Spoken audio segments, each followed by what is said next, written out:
after getting the crystal ring, you have to pick up the ice stone. Because you need the ice stone in order to enter Ice Cap. But for some reason, it disappeared. It's really annoying how the keystones will disappear.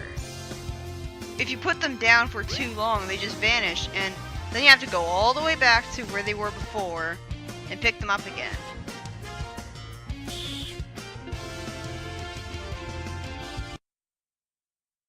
So you might think from all of the compliments that I gave this game that this was my first Sonic game ever. Well, that's convenient. I wonder how that actually happened. I mean, it's not like Knuckles caused that to happen because he doesn't come out of it afterwards. But anyways, actually my first Sonic game ever was Sonic Adventure 2. But ironically enough, these days I look down on Adventure 2 because of all its complaints. It's all its problems. And when I played this game for the first time when I was a kid, I only played it for a little bit. I think I got all the way up to Lost World and never tried any of the other characters. Because the hub worlds just turned me off. I didn't like having to navigate a hub world to get to the next level. And it never occurred to me that just talking to all of the NPCs will give me a very clear clue as to where I'm supposed to go. So it's ironic, I barely ever played this game as a kid, and I played the hell out of Adventure 2, and yet I ended up feeling like this game was a lot better.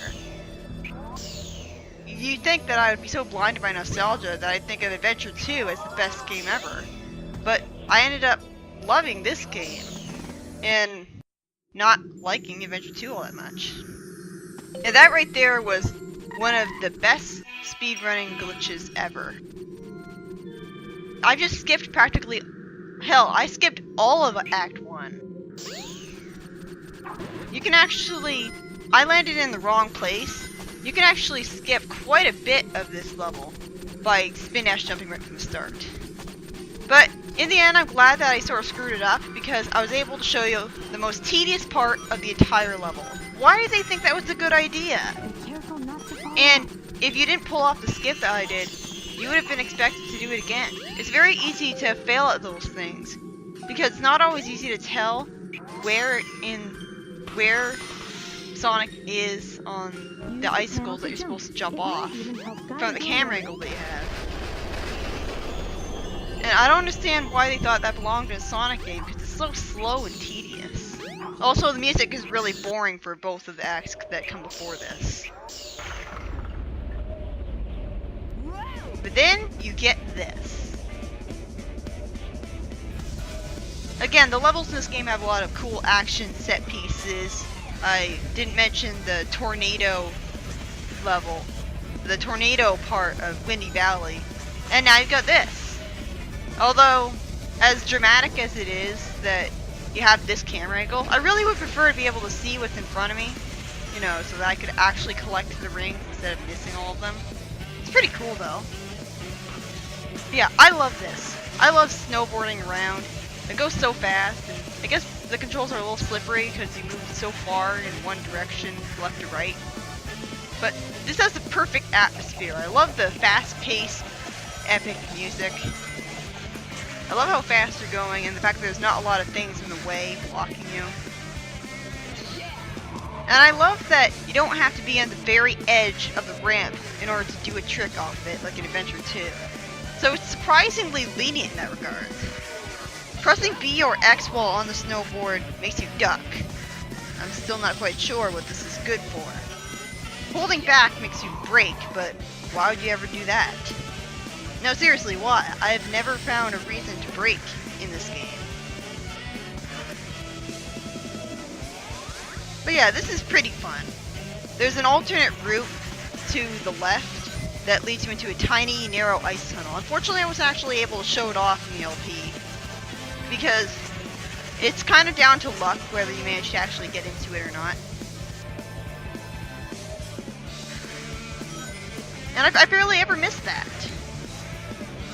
Ah well. At least this LP is different by showing off the lower route. I do end up showing off the higher route later on.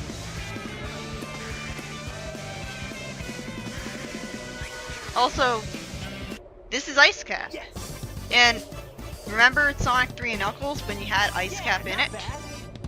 Well, Ice Cap took place on Angel Island. And here, we've got Ice Cap, and it's in Angel Island. A lot of people might assume that, in fact, a lot of people have assumed that the Angel Island is only the part to the right of that ice gate. But no! Angel Island doesn't just include that one small island with Master Emerald Shrine on it. Angel Island is Ice Cap, and it's Windy Valley, and it's a mountainous area that we'll be going through later on in the game.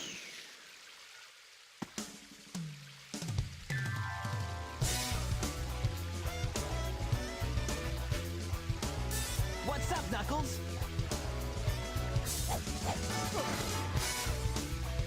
I love how he started punching long before he was in front of Sonic and could actually attack him. Sonic, give me the emeralds you have right now.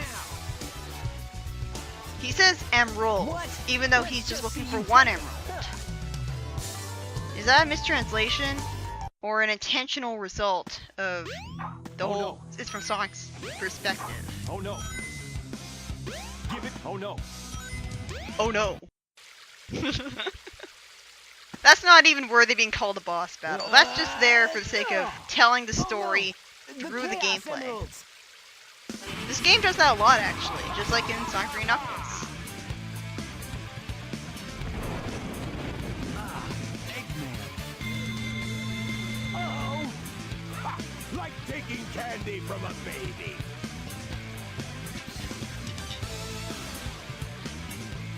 And there he is in that pose again.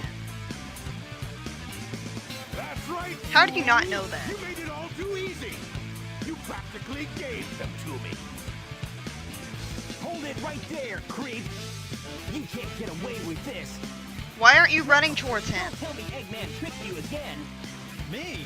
What about you? Way to go, knucklehead. And he says there's a lot more in later games. Lovely emeralds.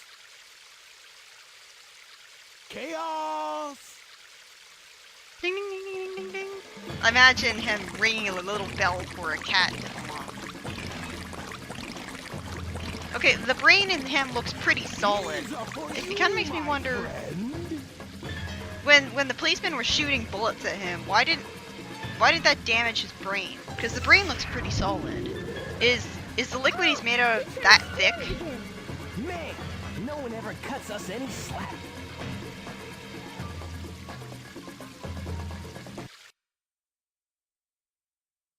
So Sonic is pretty annoyed at having to fight this guy. And I don't blame him, because this is one of the most boring and tedious boss fights in the game. And this is not the only time you'll have to fight him. You will have to refight this boss in Tails' story, and in Knuckles' story. Even though canonically it's only Sonic who fights him. Why? Because the developers wanted to pad out the games, I suppose. Seriously, this is just another Sonic Rush boss fight. You can't always attack him like in the classic era. Oh no, that would be too fun, quick, and rewarding a skill. There's no way to defeat it really quickly like with the Egg Hornet. It's all about waiting around extremely bored, dodging attacks, until finally you can attack him once, and then he just fucks off and goes around, and then you have to wait for him to be vulnerable again. If you stand on these for too long, if you stand on the water for too long, you'll get hurt. You can't sink into it all the way. It's not like it's actual water, and you can sink to the bottom of it, or fall through the water like a bottomless pit. It's not like you have to stand on the small lily pad platforms and platform over to them, and that's the boss arena. Although that would have actually made the boss fight a little more interesting and challenging. But instead, you could just stand on any surface you want. Look at how long this boss fight has gone on for. No Sonic boss fight should be over a minute and a half long. Platform is not about their boss fights. They're about their levels. This is just tedious. Come on, he's right there. Why can't I attack him? Oh, but now I can attack him. Sometimes it's hard to tell whether he's above the water or not.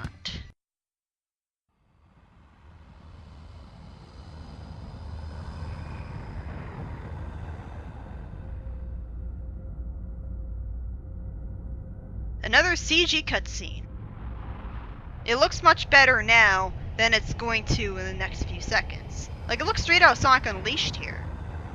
Although I feel like, well, I guess the lighting makes sense because the sun is right above it and is casting shadows. Like, we're seeing the dark side of it. Behold my floating masterpiece, the egg carrier! But it pales in comparison to the power of chaos. That's actually Until we meet again, my pretty humble. friends.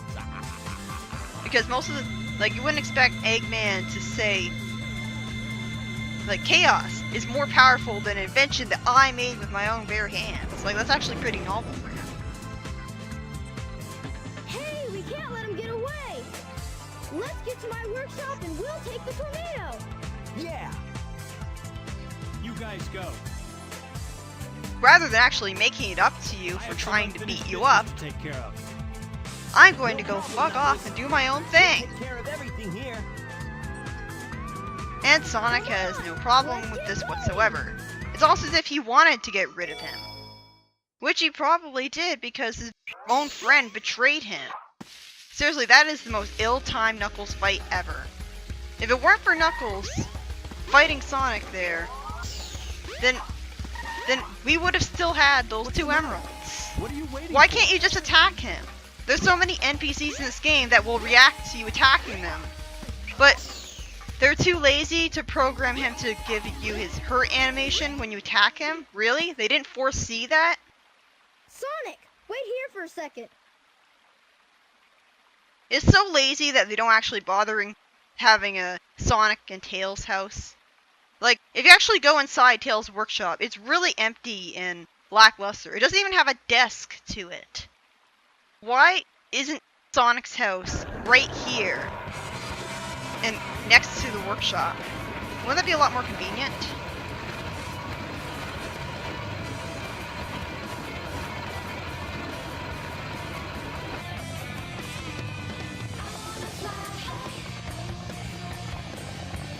It is pretty cool that he was able to bend over the palm trees without uprooting them or whatever.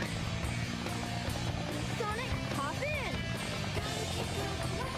And by hop in, Sonic means let's just stand on the wing of the plane.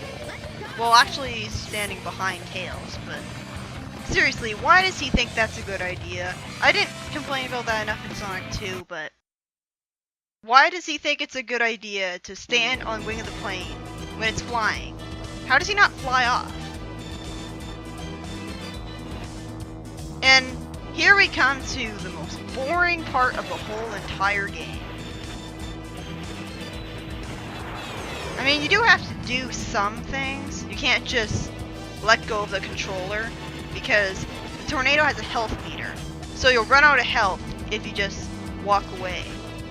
You do have to press A to fire a bunch. But do you see a targeting reticule on the screen? No, there isn't one.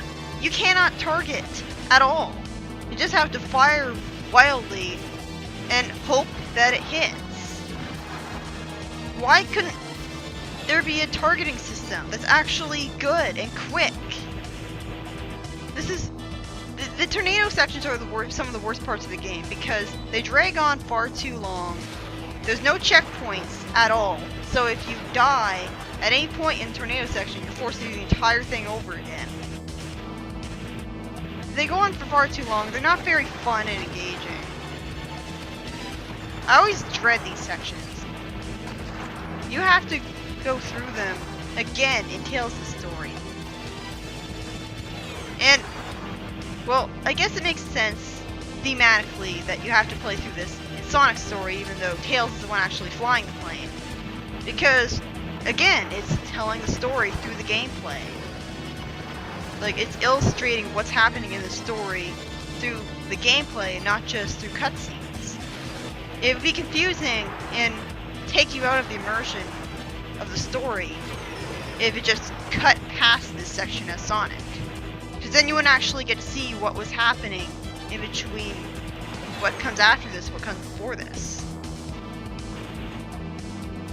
And just, this could have been a lot better than actually was. You could have just held down the button and circled around and then instantly targeted all of your targets and then let go of the button and then instantly hit all of the targets. And you could just keep up racking up points that way. And sure, it would have been easy, but it would have been fun. But no. Way to go, Tails! Oh, now is targeting reticule.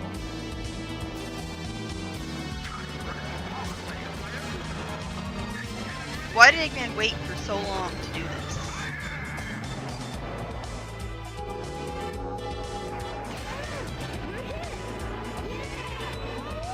Why are you cheering?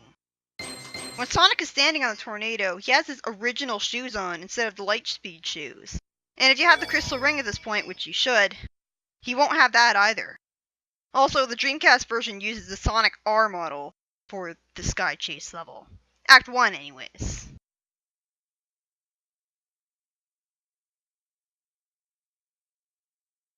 So I'll see you in the next part.